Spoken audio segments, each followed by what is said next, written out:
The rain was falling hard on the streets of Chicago that cold Tuesday evening. Cars moved slowly through the wet roads, their lights making yellow lines on the black pavement.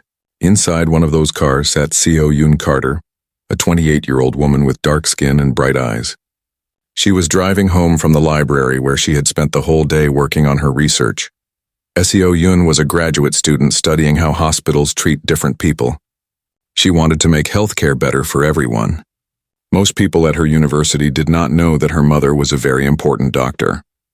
Seo Yoon liked it that way. She wanted people to see her for her own work, not because of who her mother was.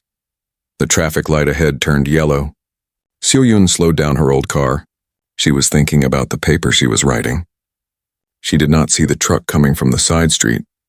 The driver of the truck was looking at his phone. He did not see the red light. Everything happened very fast. The truck hit Seo Yoon's car on the driver's side. The sound of metal hitting metal was very loud. Glass broke everywhere. Seo Yoon's car spun around and hit a pole on the side of the road. Then everything was quiet except for the rain. Seo Yoon could not move. Her left leg hurt so much that she wanted to scream. She looked down and saw that her leg was bent in a way that legs should not bend. Blood was on her pants. She tried to stay calm, but her hands were shaking. She could hear people shouting outside. Someone was calling for help. The ambulance came quickly.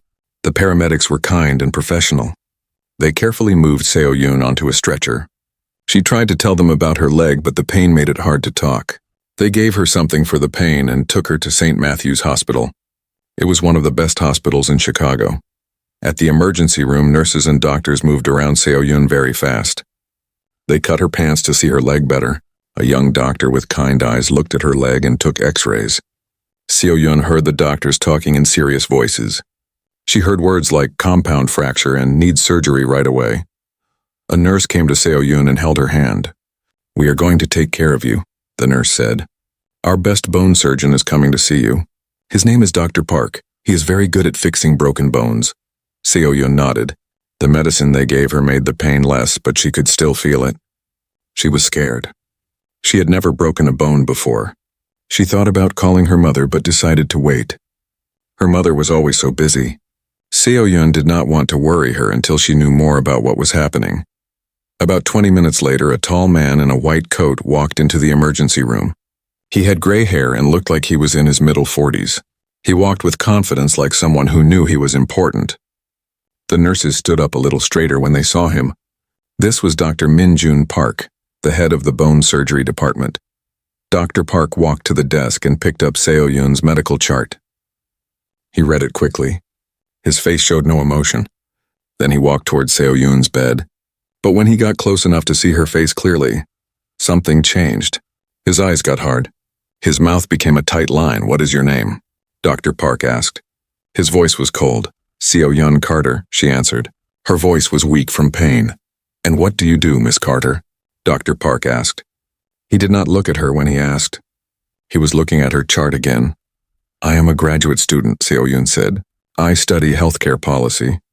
Dr. Park made a small sound with his nose like he did not believe her. "Healthcare policy," he repeated.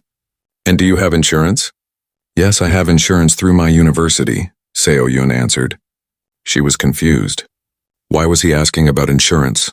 Her leg was broken badly. Everyone could see that she needed help right away. Dr. Park put down the chart.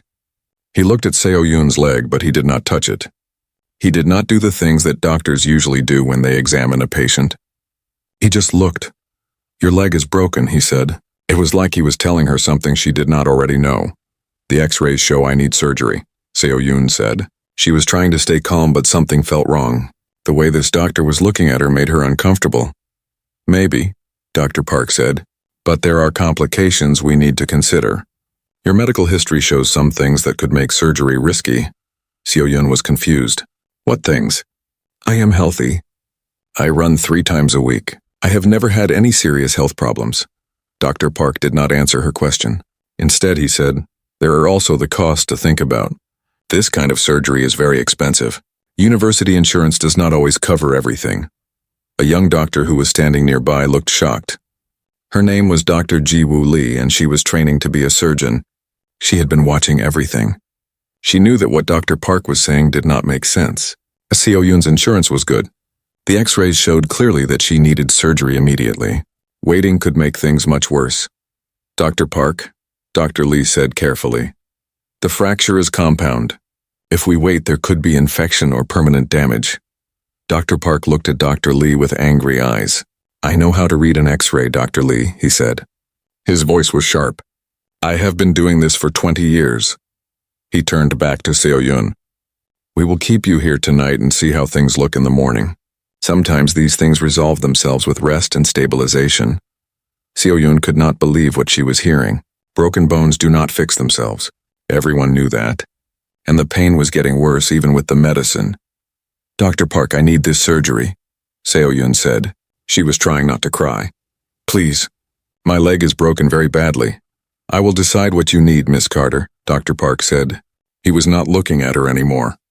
He was writing something on her chart. "I am assigning your case to Dr. Morrison. He can see you tomorrow." "But Dr. Morrison is still in training," Dr. Lee said. She could not stay quiet anymore. "This is a complicated fracture. It needs an experienced surgeon." Dr. Park's face became red. "Are you questioning my judgment, Dr. Lee?" Dr. Lee looked down. "No, Dr. Park. Good," Dr. Park said.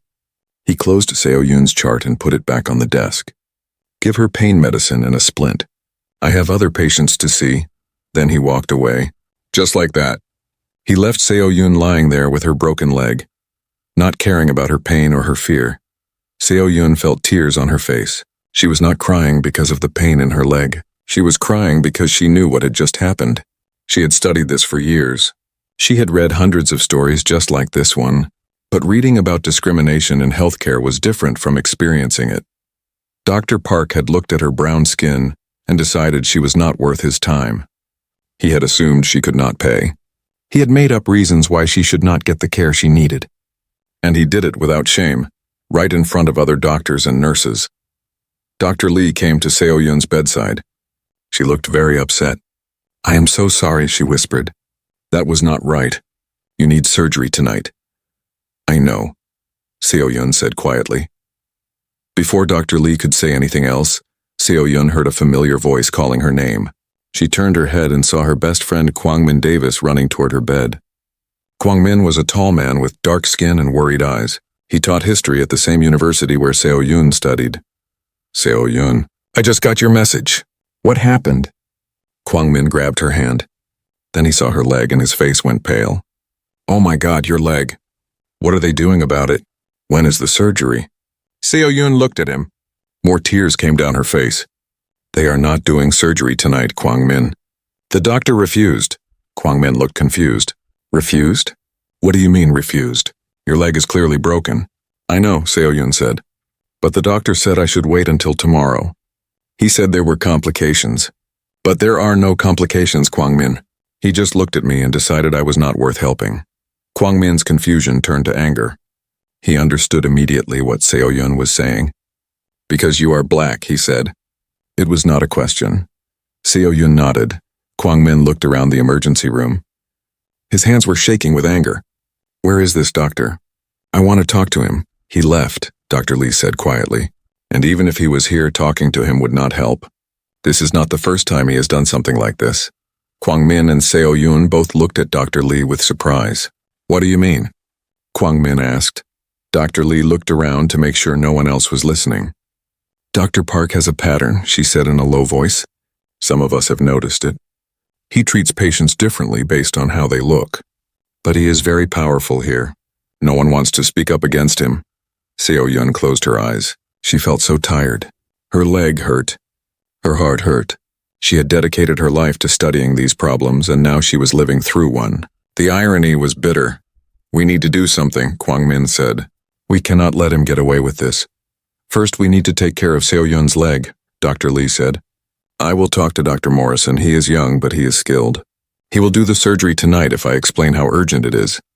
As Dr. Lee walked away to find Dr. Morrison, Kwang-min sat down next to Seo-yun's bed. He was still holding her hand.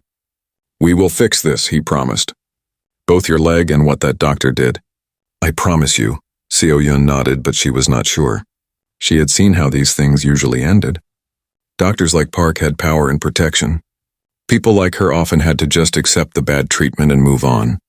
But maybe this time could be different. Maybe this time someone would finally listen. Kwang Min could not sit still. He kept walking back and forth next to Seo Yun's hospital bed. His face showed how angry he was. Every few minutes he would stop and look at Seo Yun's injured leg, and his anger would grow stronger. "Tell me exactly what happened," Kwang Min said. "Tell me everything that doctor said to you." Seo Yun was very tired, but she told him everything. She told him how Dr. Park had looked at her. She told him about his questions about her insurance and her job. She told him how he had made up medical reasons that did not exist. Kwang Min listened to every word. His jaw got tighter and tighter as she talked. "This is discrimination," Kwang Min said. "Clear and simple discrimination. He looked at you and made judgments based on your skin color." "I know," Seo Yun said quietly. "I have been studying this for 3 years. I know all the statistics. I know how often this happens.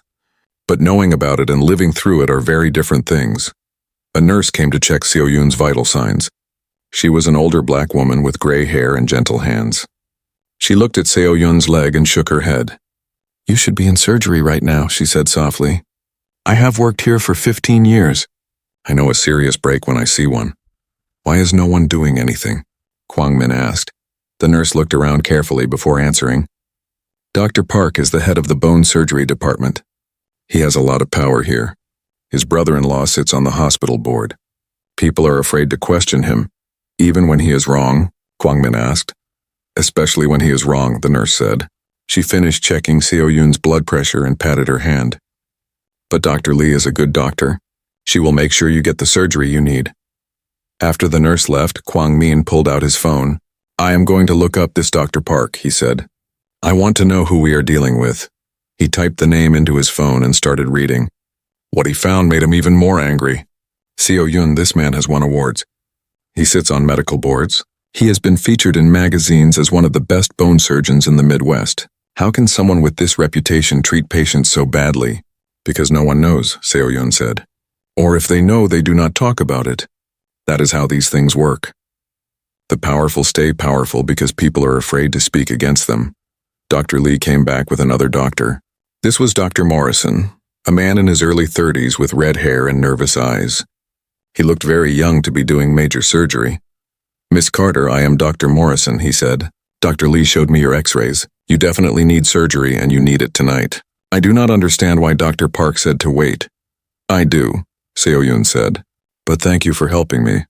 Dr. Morrison looked confused, but he did not ask questions. "We will take you to surgery in about 30 minutes. We need to prepare the operating room. Do you have any questions?" Seo Yun shook her head. She just wanted the pain to stop. She just wanted her leg fixed. After Dr. Morrison left, Dr. Lee stayed behind. She stood next to the bed and looked very uncomfortable, like she wanted to say something but was not sure if she should. "What is it?" Kwang Min asked. Dr. Lee took a deep breath. "I should not be telling you this," she said. "I could lose my job. But what happened tonight was wrong and I cannot stay quiet anymore." "What do you mean?" Seo Yun asked. Dr. Lee sat down in the chair next to the bed. "Dr. Park has been doing this for years," she said quietly. "He treats white patients and Asian patients very well. But when black patients or Hispanic patients come in, he finds reasons not to help them. He questions their insurance more. He suggests their pain is not as serious. He assigns their cases to other doctors." "Has anyone reported him?" Kwang Min asked.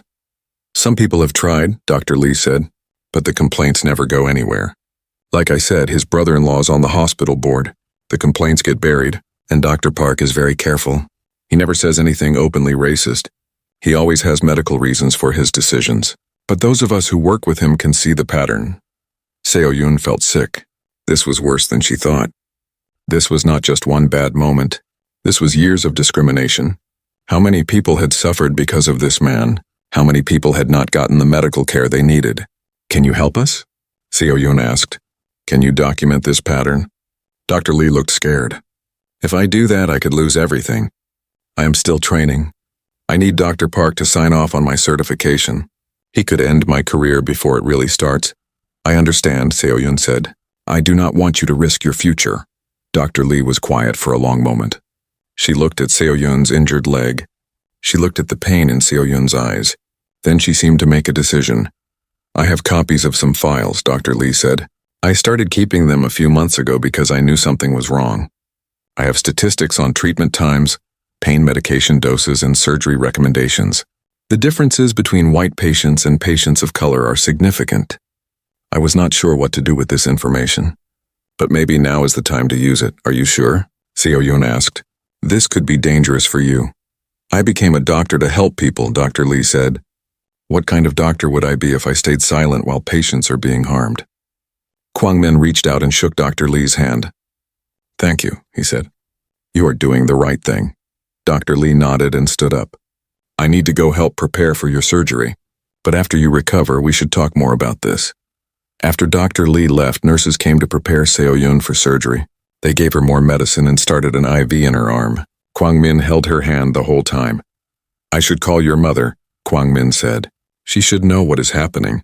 No, Seo-Yun said quickly. Not yet. I do not want to worry her until after the surgery. You know how she gets. Kwang Min knew exactly how Seo-Yun's mother got.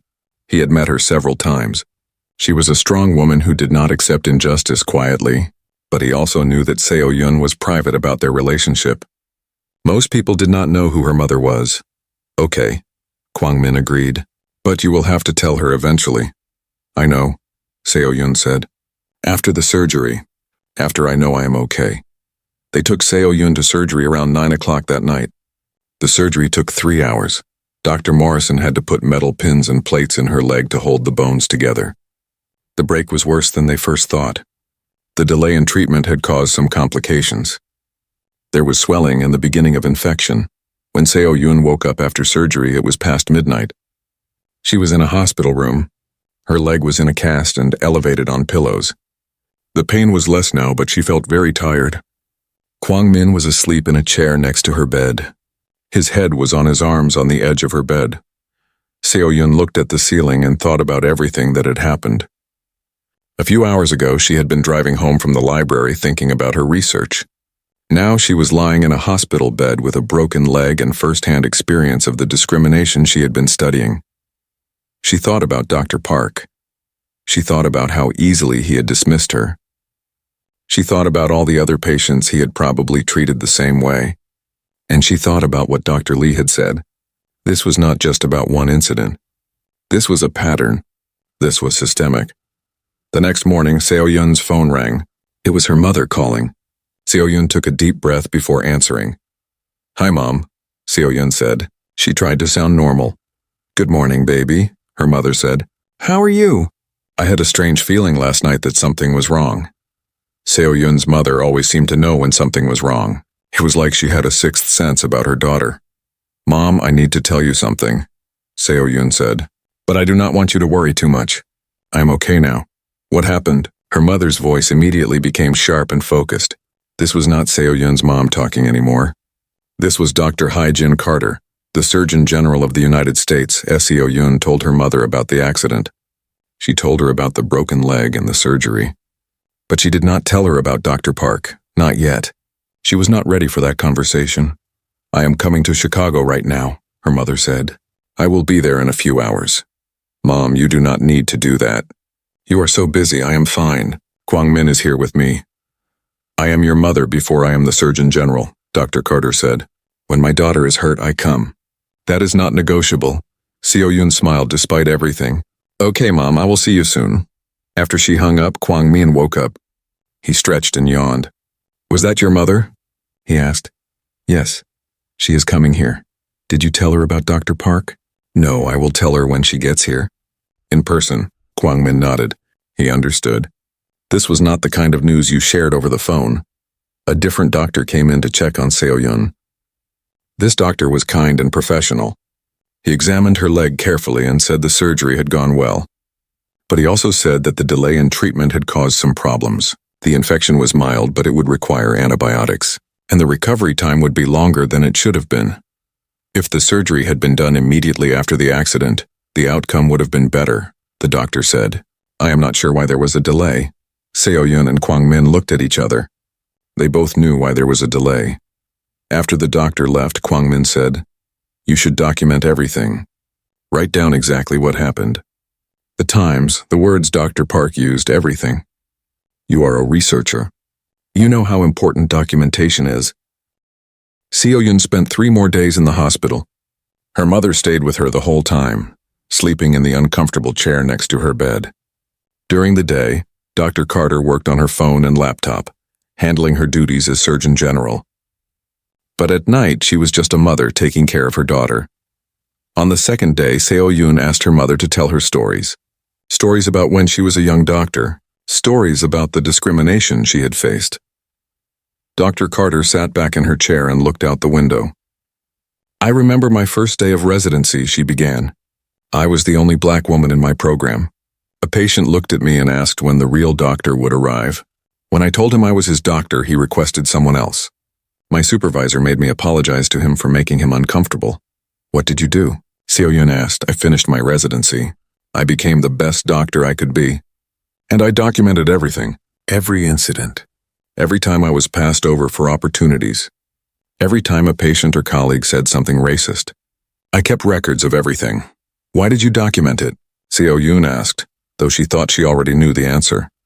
Because I knew that one day I might need proof. In medicine, if you want to change things, you need evidence.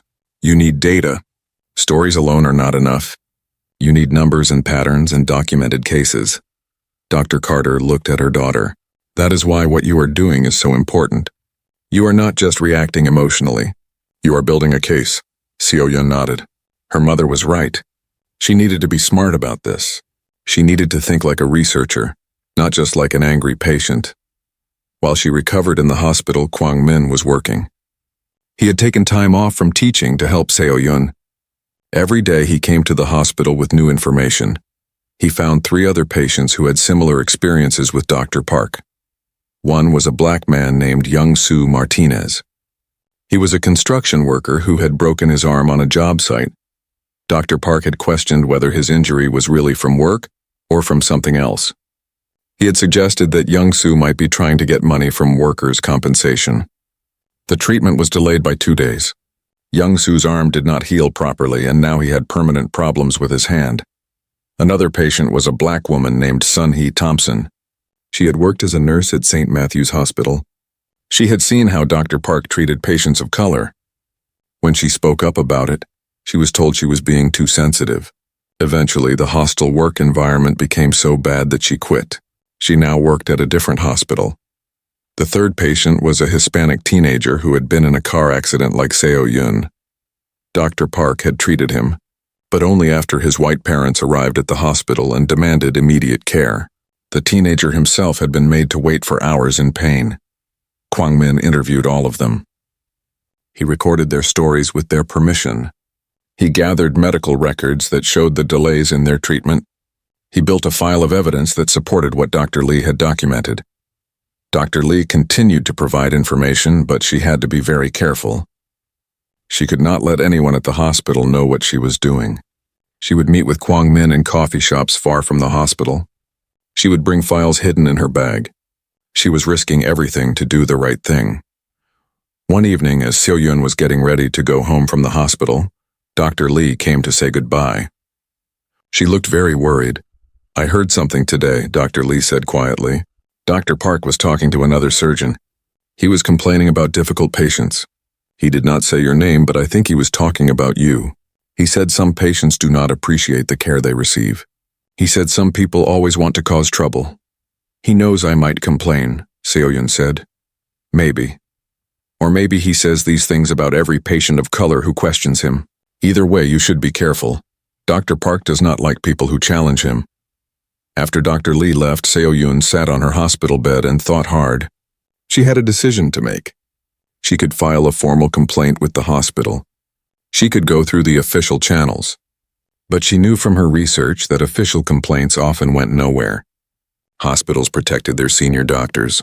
Complaints were buried or dismissed, or she could do something different. Something that would make it impossible to ignore what had happened.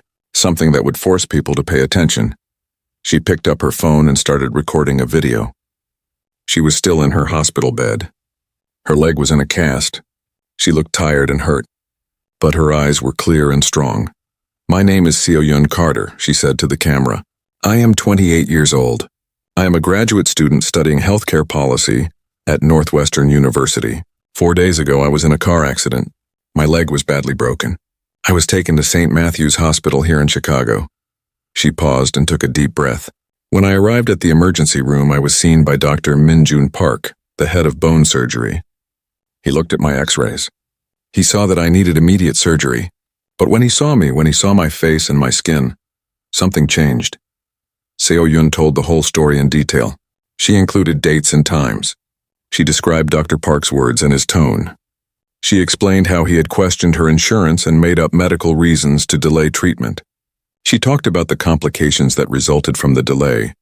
"I am not just a patient," Seo-Yun continued. "I am a researcher who has spent 3 years studying racial discrimination in healthcare. I know the statistics. Black patients are less likely to receive proper pain medication. They wait longer for treatment. They are less likely to be believed when they describe their symptoms. I have read hundreds of studies about this problem.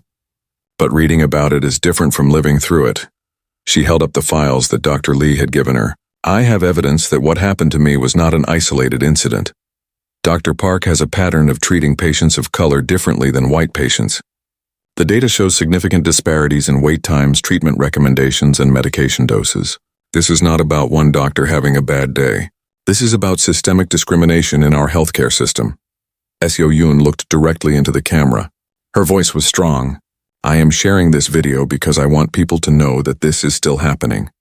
In 2025, in one of the best hospitals in Chicago, patients are still being discriminated against because of the color of their skin. This needs to stop. We need accountability. We need change." She ended the video and watched it back. It was powerful. It was clear. It was the truth. But she was not ready to post it yet. She needed to think about the consequences. Once she put this online, there would be no going back. Her mother came back from making phone calls. She saw Seo-Yun holding her phone with a serious look on her face. "What are you thinking about?" Dr. Carter asked, as Seo-Yun showed her the video. Her mother watched it all the way through without saying anything. When it ended, she was quiet for a long time. "If you post this, everything will change," Dr. Carter finally said. "The media will get involved. Dr. Park will probably sue you. The hospital will attack your credibility. It will be a fight." "I know," Seo-Yun said. "But it might also start something important," her mother continued. "It might give other patients the courage to speak up. It might force hospitals to take these complaints seriously." "What do you think I should do?" Seo-Yun asked. Dr. Carter smiled. "I think you already know what you are going to do.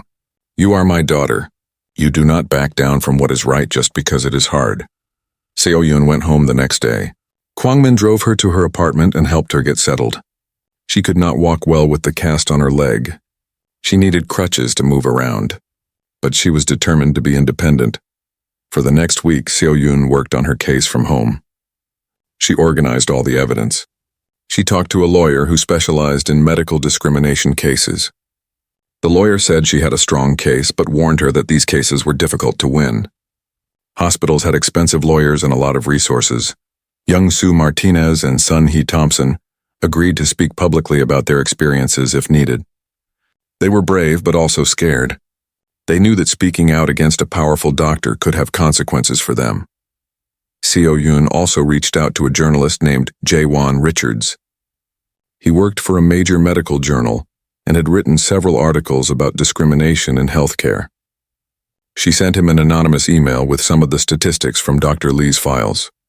She did not include her own story yet. She wanted to see if he would investigate on his own. Jae-Won responded quickly. He was very interested. He had heard rumors about problems at St. Matthew's Hospital, but had never been able to get proof. He asked if the anonymous source could provide more information. Seo-Yun sent him more files.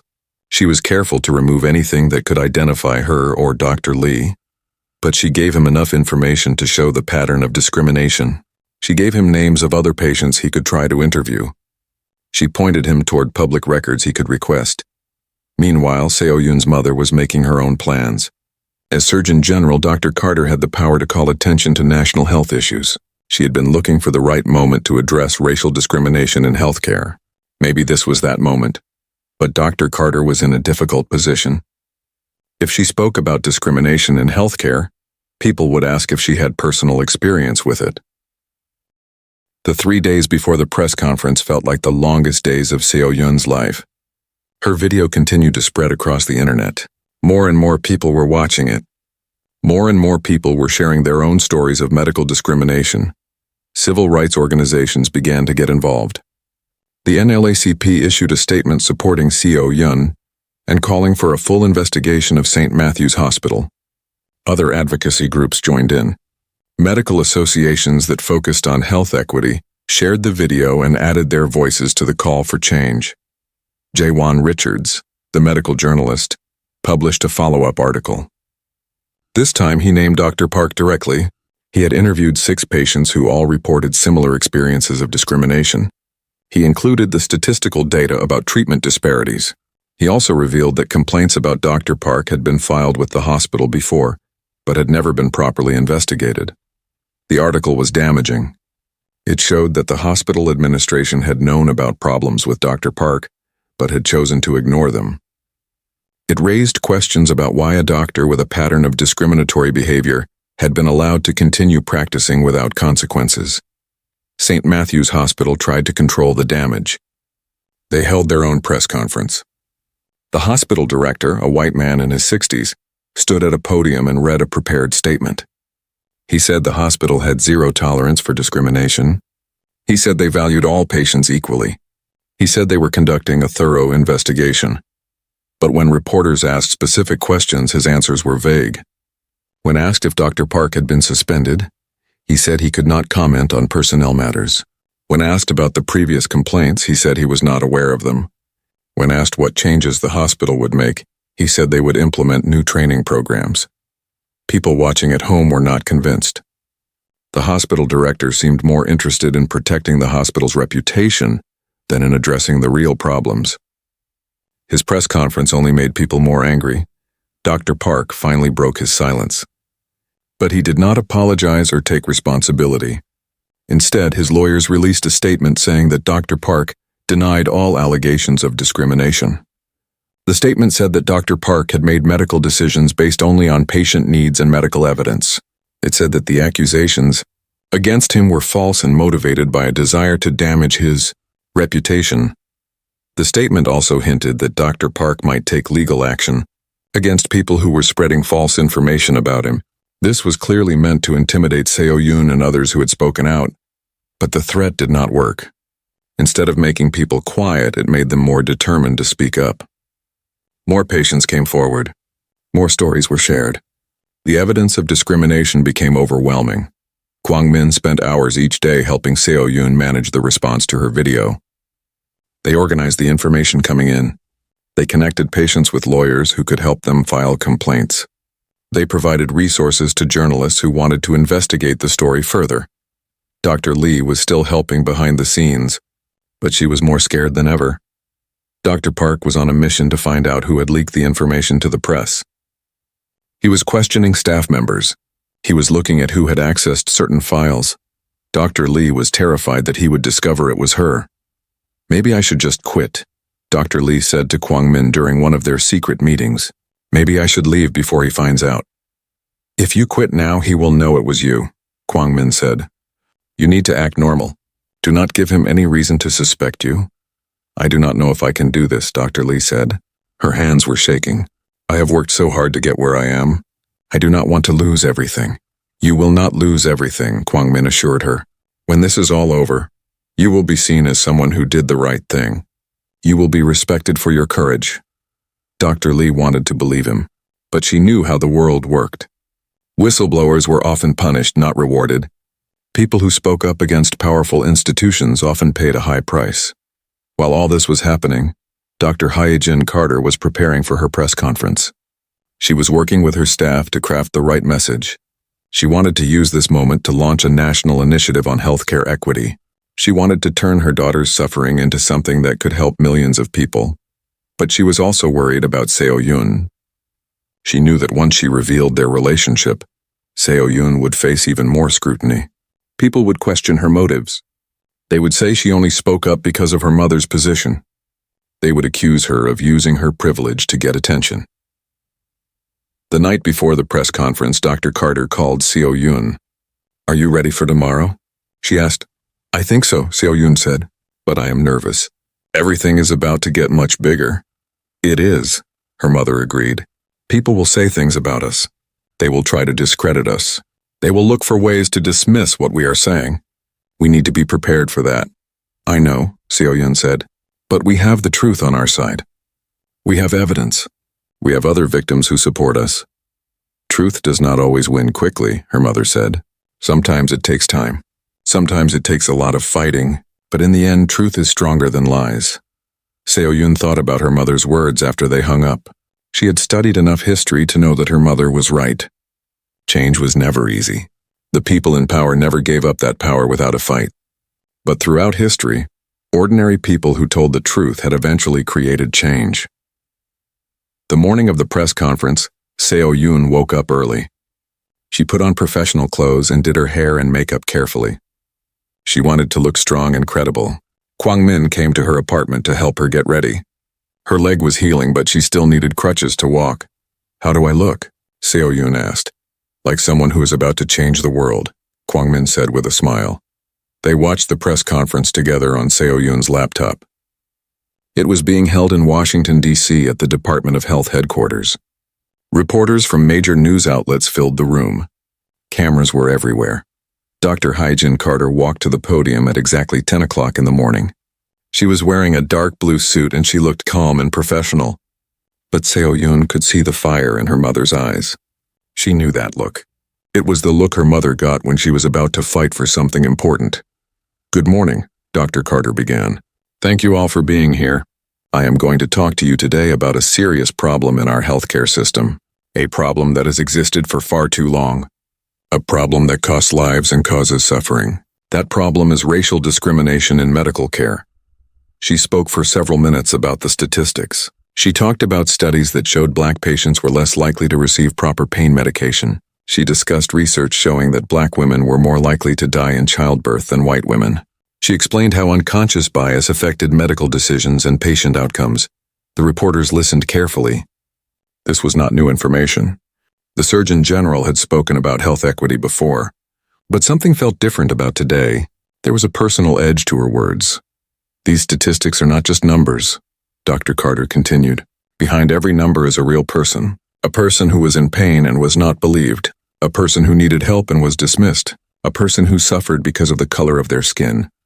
She paused and looked directly at the cameras. One of those people is my daughter. The room erupted.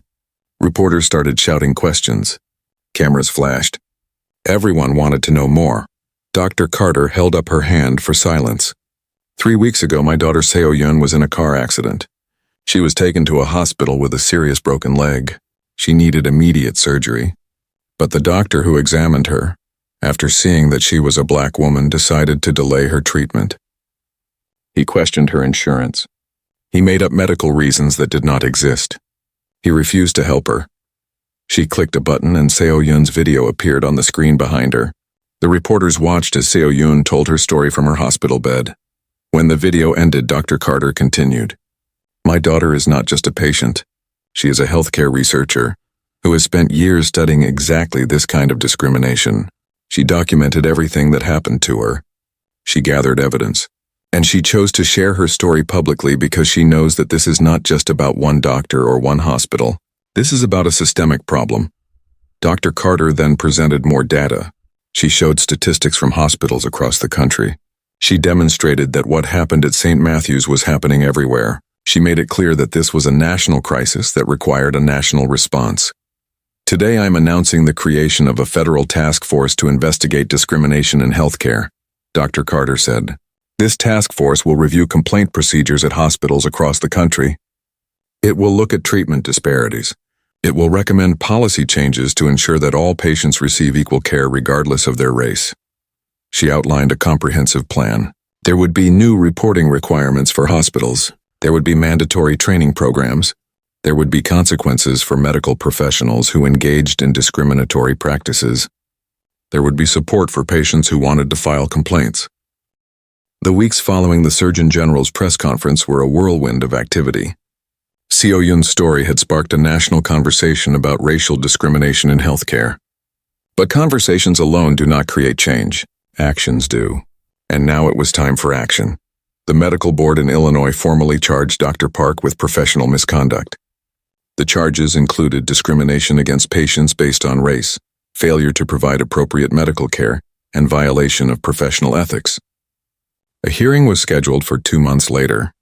If found guilty, Dr. Park could lose his medical license permanently. Dr. Park hired a team of expensive lawyers to defend him. They immediately began a campaign to discredit Seo-yoon and the other patients who had spoken out. They suggested that the patients were motivated by money and wanted to sue the hospital. They claimed that Dr. Park's medical decisions were being misinterpreted as discrimination. One of Dr. Park's lawyers gave an interview to a conservative news network. Dr. Park has served the community for over 20 years, the lawyer said. He has treated thousands of patients successfully. He has saved lives, and now his reputation is being destroyed based on accusations from a handful of people who are being manipulated by political forces. The interview was clearly designed to change public opinion, but it did not work. The evidence against Dr. Park was too strong, and most people recognized the lawyer's statements for what they were, an attempt to distract from the real issue. Seo-yoon refused to stay silent while her credibility was attacked. She gave her own interview in response. "I am not being manipulated by anyone," she said firmly.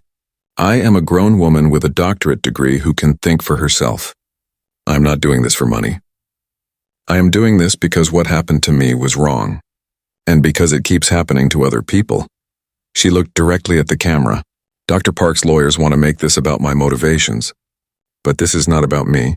This is about a pattern of discrimination that has been documented and proven. They can attack my character all they want. The facts will not change." Kwang-min continued to be Seo-yoon's strongest supporter. He helped her prepare for interviews.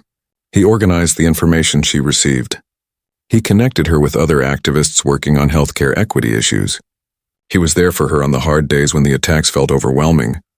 "Sometimes I wonder if I did the right thing," Seo-yoon admitted to him one evening. "My life has become so complicated. I cannot go anywhere without being recognized.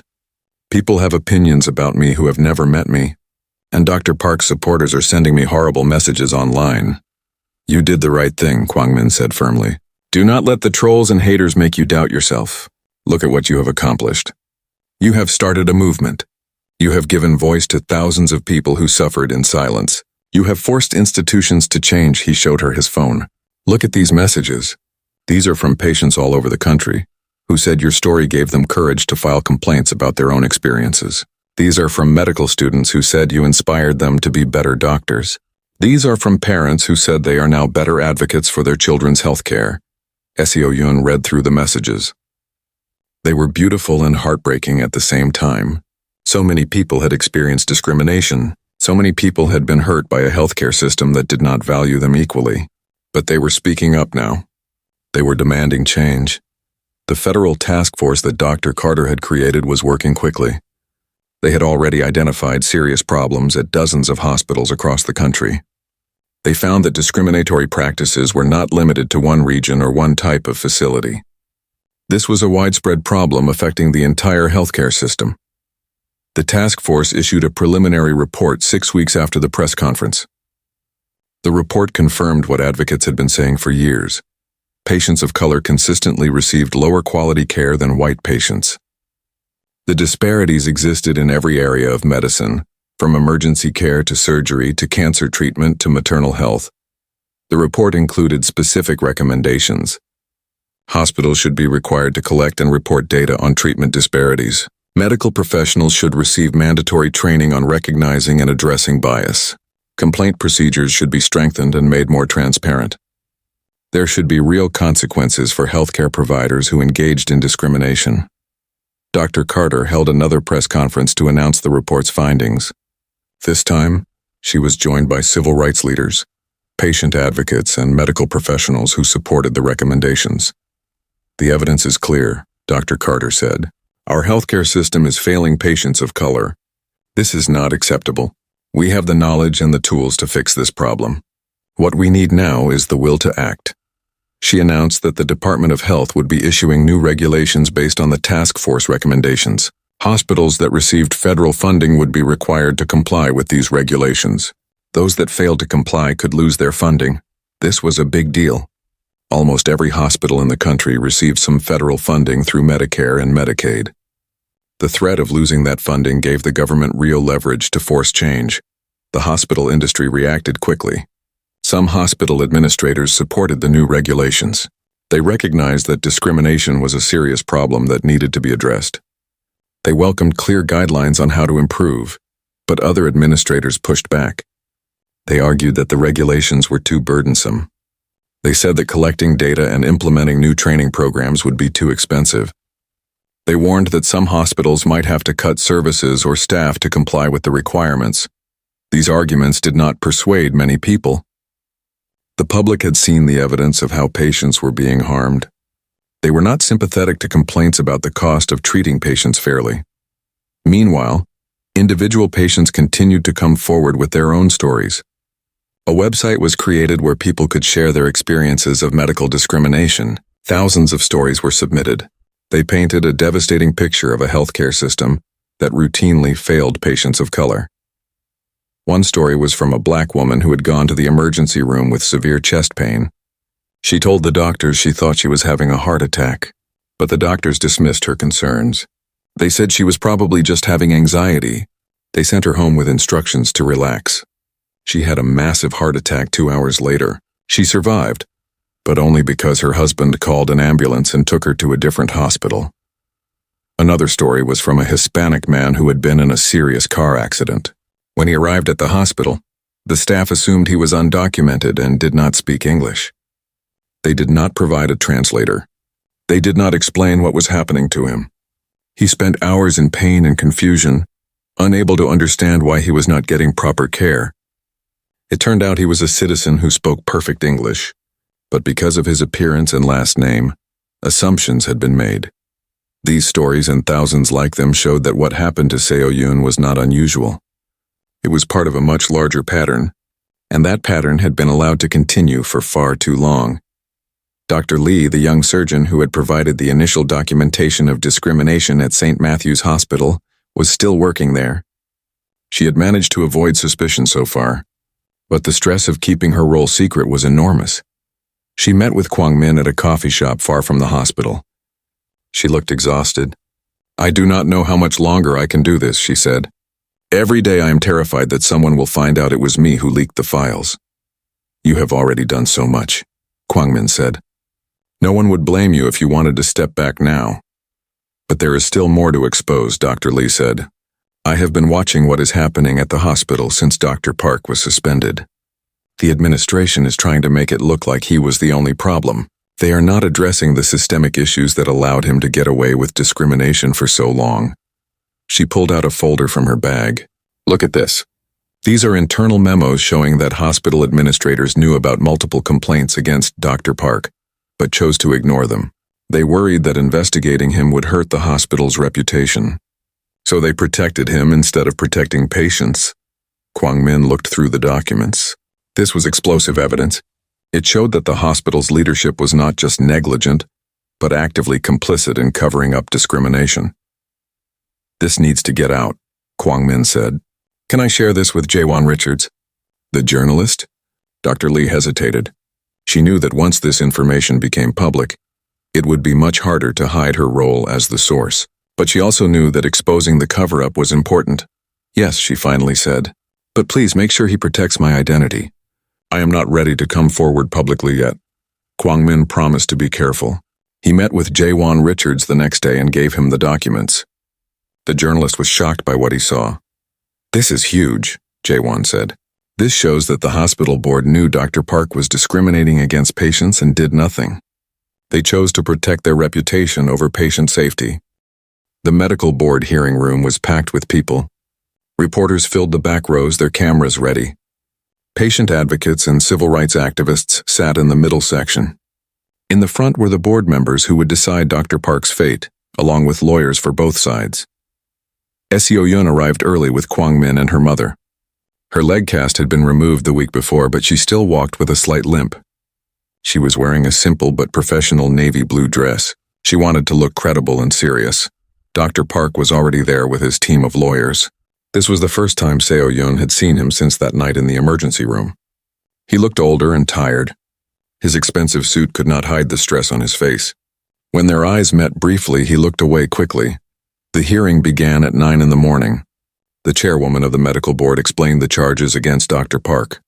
There were 5 main charges: discrimination against patients based on race, failure to provide appropriate medical care, violation of professional ethics, creating a hostile environment for staff who tried to report concerns, and engaging in a pattern of discriminatory behavior over many years.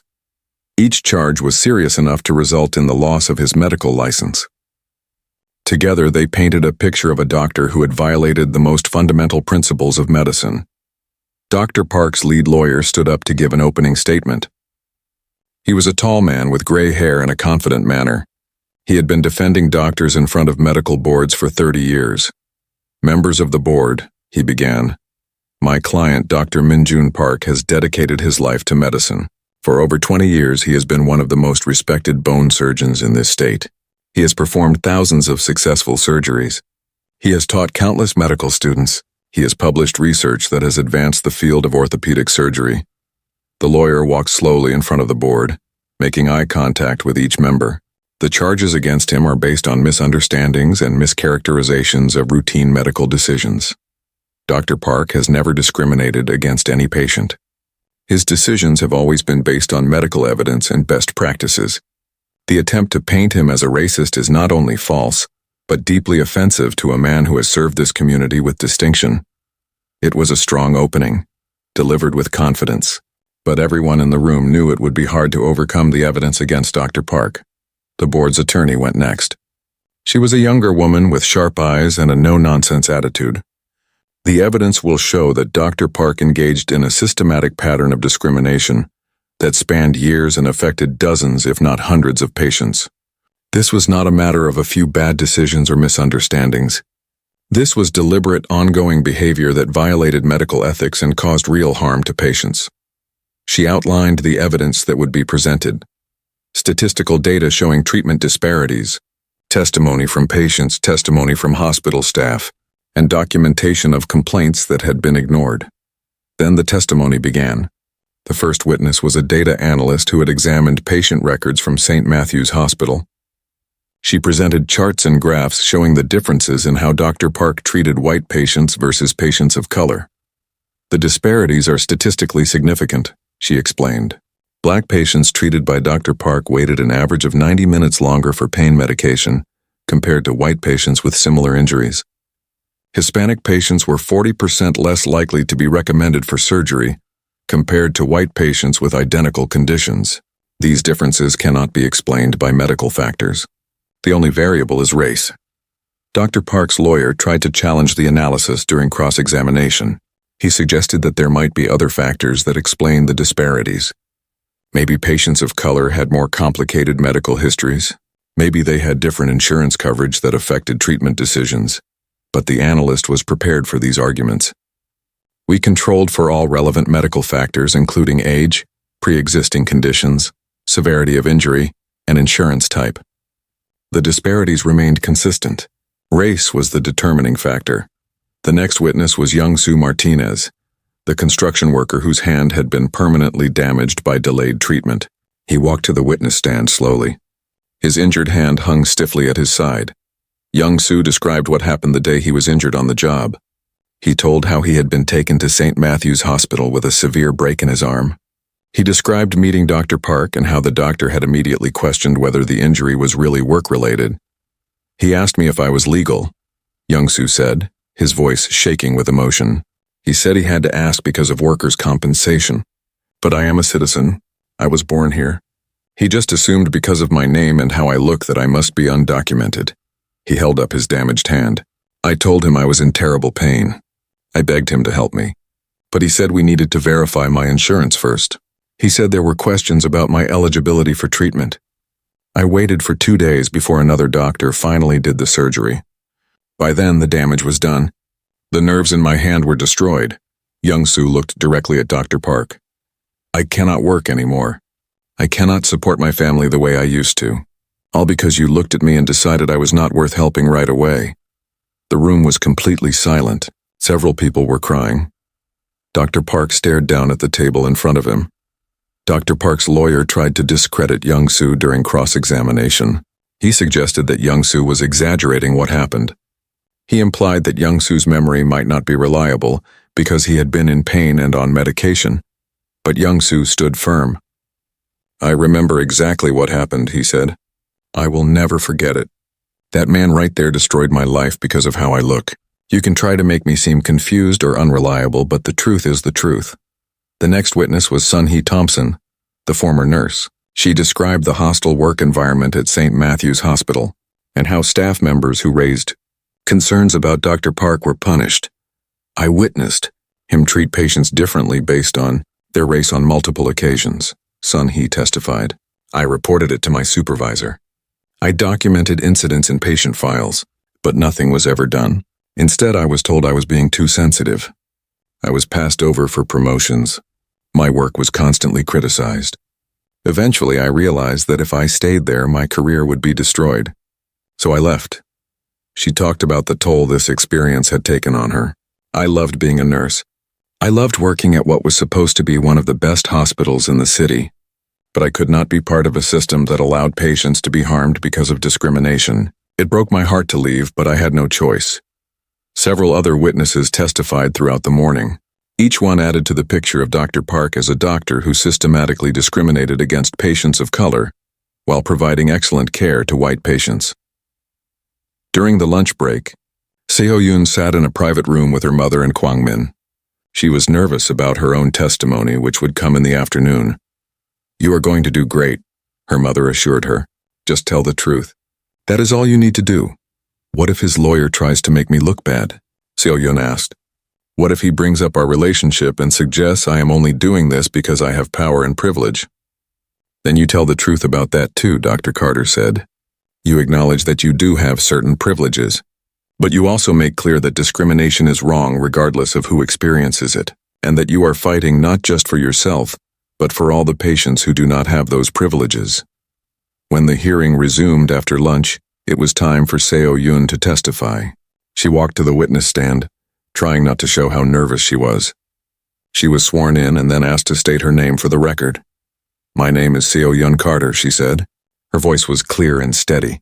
The board's attorney began with simple questions. She asked Seo-yoon to describe her background and education. She asked about her research on healthcare discrimination. Then she asked Seo-yoon to describe what happened the night of the accident. Seo-yoon told the story she had told so many times before. But somehow, sitting in this formal hearing room with Dr. Park just a few feet away, it felt different. The emotions were more raw. The pain was more immediate. She described the accident in detail. She explained how the emergency room staff had initially treated her with compassion and professionalism. Then she described Dr. Park's entrance and how everything changed. "When Dr. Park first saw me, his whole demeanor shifted," Seo-yoon said. "It was like a switch flipped. His face became cold. His voice became hostile. He immediately started questioning my insurance and my employment status. It was clear to me that he had made assumptions about me based on my appearance." She recounted his refusal to perform surgery and the excuses he had made. She described the pain she had been in and how frightening it was to be denied necessary medical care. She explained the complications that resulted from the delayed treatment. "As a healthcare researcher, I had studied discrimination for years," Seo-yoon said, "but experiencing it personally was different. It was terrifying to be vulnerable and in pain and to know that the person who was supposed to help you had decided you were not worth helping." The news of Dr. Park losing his medical license spread quickly across the country. It was the top story on news websites and television broadcasts. Social media exploded with reactions. For many people, this was a rare moment of accountability in a system that often protected the powerful. But the celebrations were mixed with caution. One doctor losing his license was important, but it was not enough. The systemic problems that had allowed Dr. Park to discriminate for years were still in place at hospitals across the country. Seo-yoon understood this better than anyone. The morning after the medical board's decision, she woke up to hundreds of messages from people asking what would happen next. Patients wanted to know how to file their own complaints. Activists wanted to know how to keep the momentum going. Journalists wanted to know what reforms were being considered. She could not answer all the messages individually, so she posted a statement on social media. Dr. Park's license has been revoked, but our work is not done. We need to focus now on preventing this from happening again. We need stronger oversight, better complaint procedures, and real consequences for hospitals that ignore discrimination. The statement was shared thousands of times. People appreciated that Seo-Yun was not declaring victory and moving on. She was staying focused on the bigger picture. Meanwhile, Dr. Park's world had completely fallen apart. Within days of the board's decision, multiple lawsuits were filed against him. Young Sue Martinez was suing for damages related to his permanent hand injury.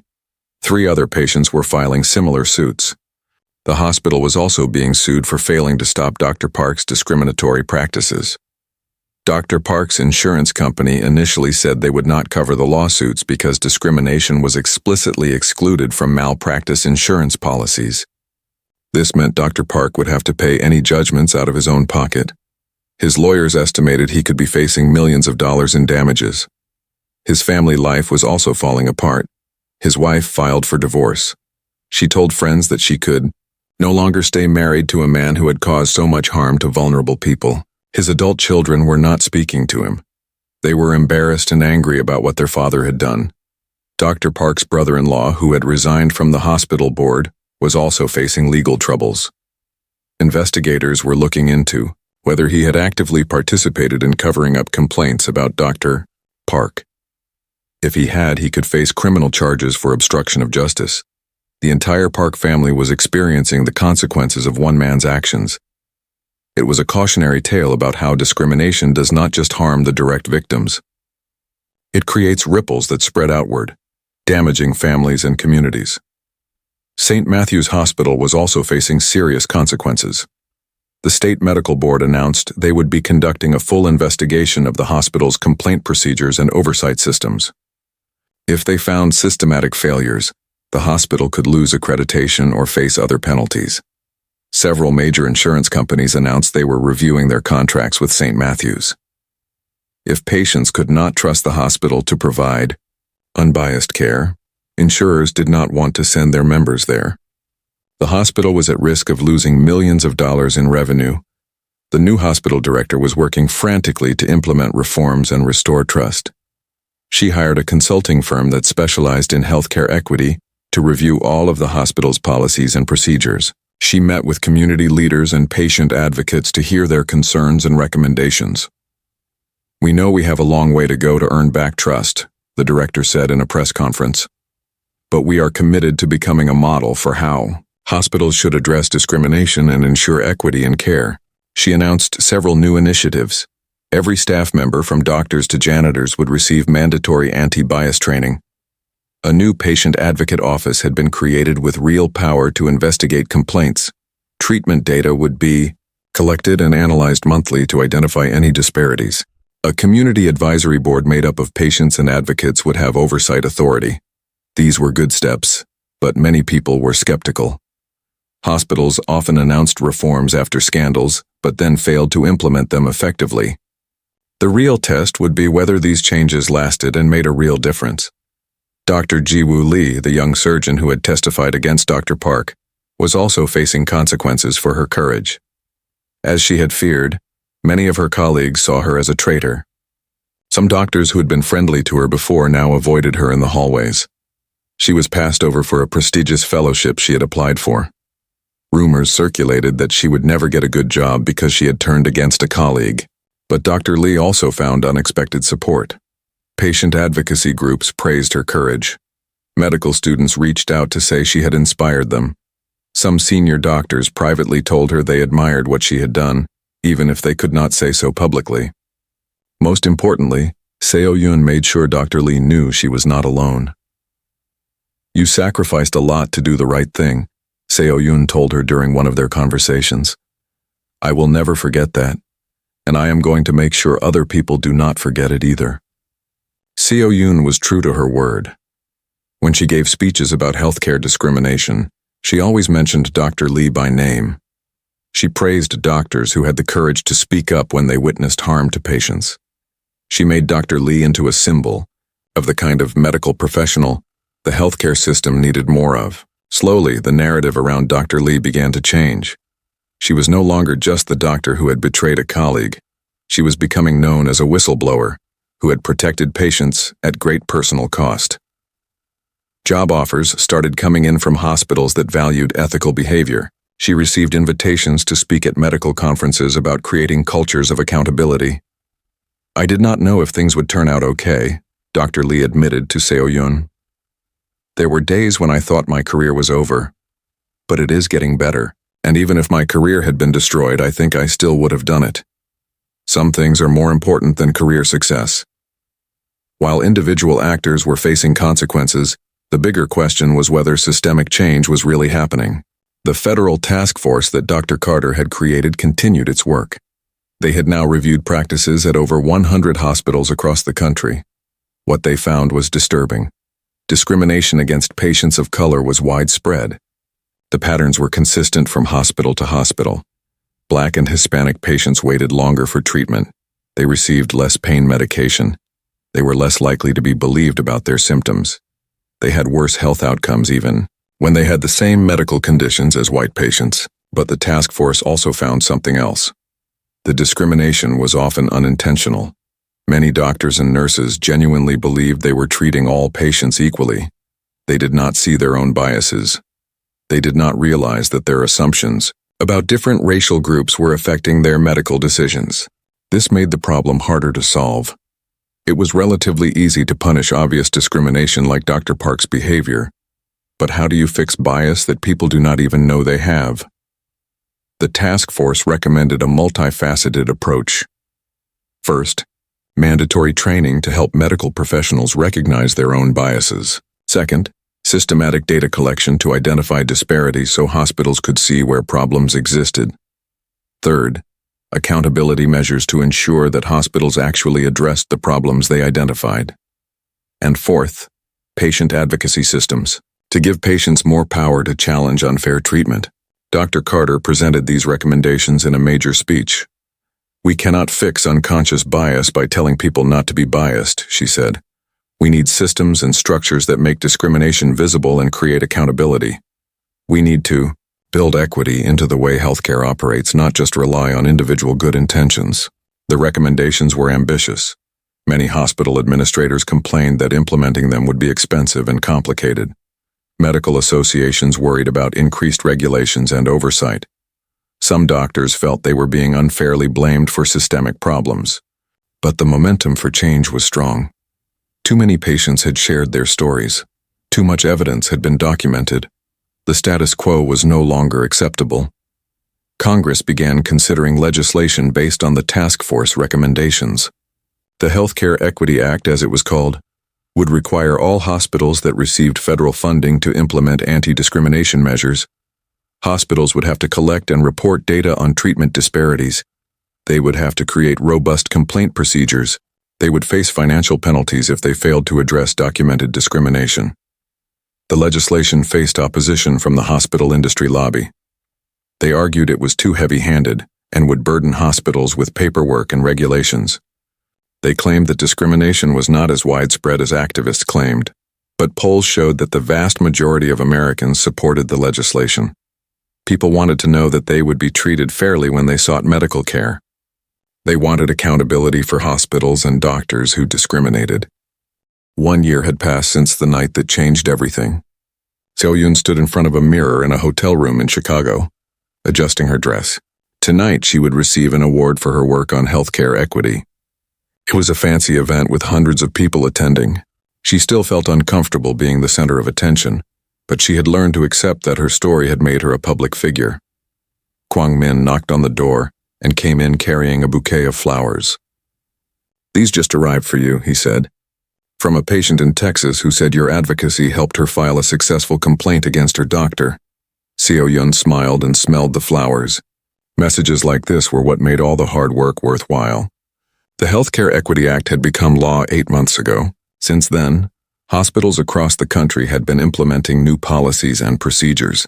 The changes were slow and imperfect, but they were real. "Are you ready?" Kwang Min asked. "As ready as I will ever be," Seo-yun said. She picked up her cane. Her leg had healed, but she still needed support when she walked long distances or stood for extended periods. The cane was a permanent reminder of that night in the emergency room. But she had learned to see it not just as a symbol of what was done to her, but as a symbol of how she had fought back. They went downstairs to the ballroom where the ceremony was being held. The room was filled with people from the healthcare and civil rights communities. Seo Yun saw familiar faces. Young Sue Martinez was there with his family. Sun Hee Thompson had come from the hospital where she now worked as a patient safety officer. Dr. Lee was there too, looking confident and professional. She had just been hired as the chief medical officer at a progressive hospital in California. Seo Yun's mother sat at a table near the front. As Surgeon General, she had to be careful about how involved she appeared in her daughter's advocacy work. But she had taken leave tonight to attend as a mother, not as a government official. She smiled at Seo Yun and gave her a small wave. The ceremony began with several speeches about the importance of healthcare equity. Then it was time for Seo Yun to receive her award. As she walked up to the stage, the room erupted in applause. People stood up. Some were crying. Seo Yun felt overwhelmed by the emotion in the room. The award presenter was a civil rights legend who had been fighting for justice for over 50 years. She handed Seo Yun a crystal trophy and hugged her. "Thank you for your courage," she whispered. "You have inspired a new generation of advocates." Seo Yun approached the microphone. She looked out at all the faces watching her. She thought about how much had changed in 1 year. How many lives had been touched? How many conversations had been started? How many systems had begun to shift? "Thank you for this honor," Seo Yun began. "But I want to be clear about something. I did not do this alone. The people who deserve recognition are sitting in this room and in rooms across the country. They are the patients who found the courage to share their painful stories. They are the healthcare workers who spoke up when they witnessed discrimination, even when it put their careers at risk. They are the activists and organizers who had been fighting for healthcare equity long before I came along." She paused and looked at specific people in the audience. Young Sue Martinez lost his ability to work because of discrimination, but he turned his pain into advocacy for other patients. Sun Hee Thompson walked away from a job she loved because she refused to be part of a system that harmed patients. Dr. Jiwoo Lee risked everything to tell the truth about what she witnessed. These are the real heroes. Seo Yun then talked about the work that remained to be done. The Healthcare Equity Act is law now, but laws alone do not change hearts and minds. We need continued vigilance. We need to make sure hospitals are actually implementing the required changes, not just checking boxes. We need to support patients who file complaints and protect them from retaliation. We need to keep collecting data and documenting disparities. This is not a problem we can solve once and move on from. This is ongoing work. She shared some of the successes they had seen. Since the law passed, complaint procedures at hospitals had become more transparent and robust. Several hospitals had been fined for failing to address documented disparities. Dozens of patients had successfully filed complaints and received settlements. Medical schools had reformed their curricula to include more education about bias and health equity.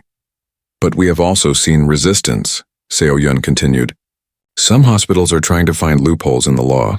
Some doctors resent the oversight and the accountability measures. Some people claim that we are being too sensitive or that discrimination is not really that widespread. So we cannot become complacent. We have to keep pushing, keep documenting, keep speaking truth to power. She ended with a message of hope. 1 year ago, I was lying in a hospital bed with a broken leg, feeling helpless and scared. I could not have imagined that my story would spark a movement.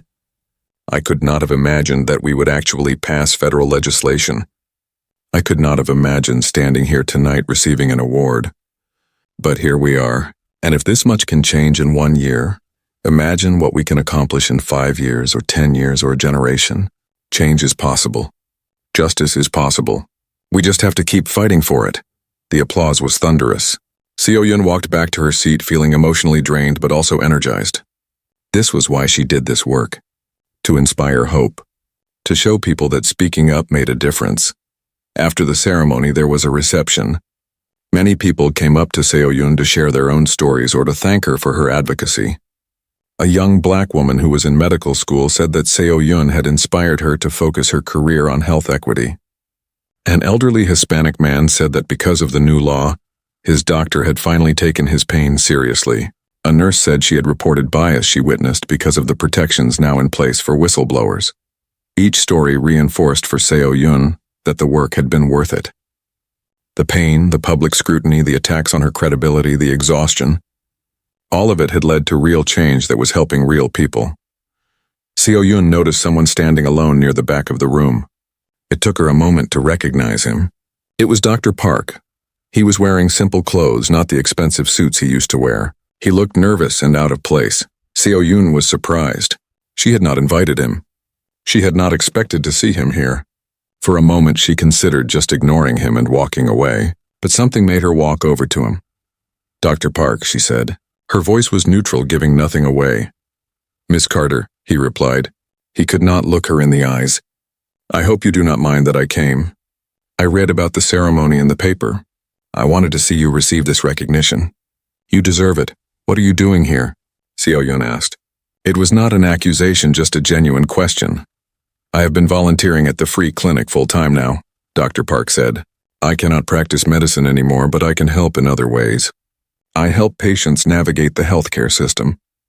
I explain their rights. I advocate for them when they face discrimination." He finally looked up at her. "I am trying to spend the rest of my life undoing some of the damage I caused." Seo Yun studied his face. He looked sincere. He also looked broken and humbled.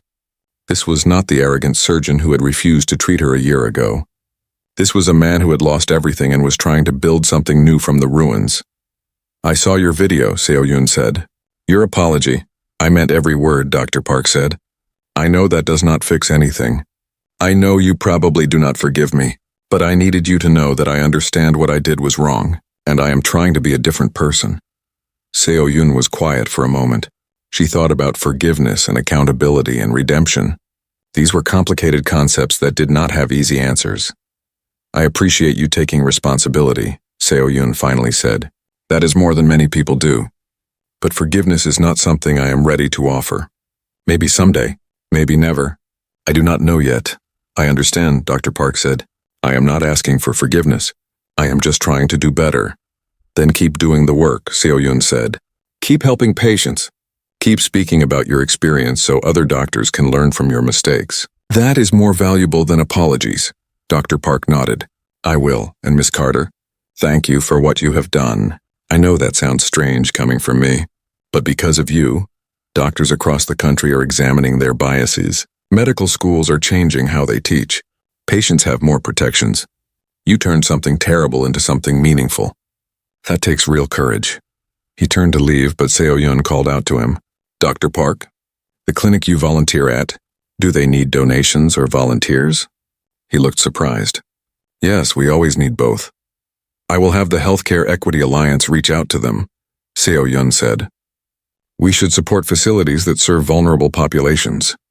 Dr. Park's eyes filled with tears. "Thank you," he said quietly. Then he left. Kwang Min had watched the whole interaction from across the room. He came over to Seo Yun. "That must have been hard," he said. "It was," Seo Yun admitted. "But I think he really is trying to change. And if his work at the clinic helps patients, then that is a good thing." "You are very gracious," Kwang Min said.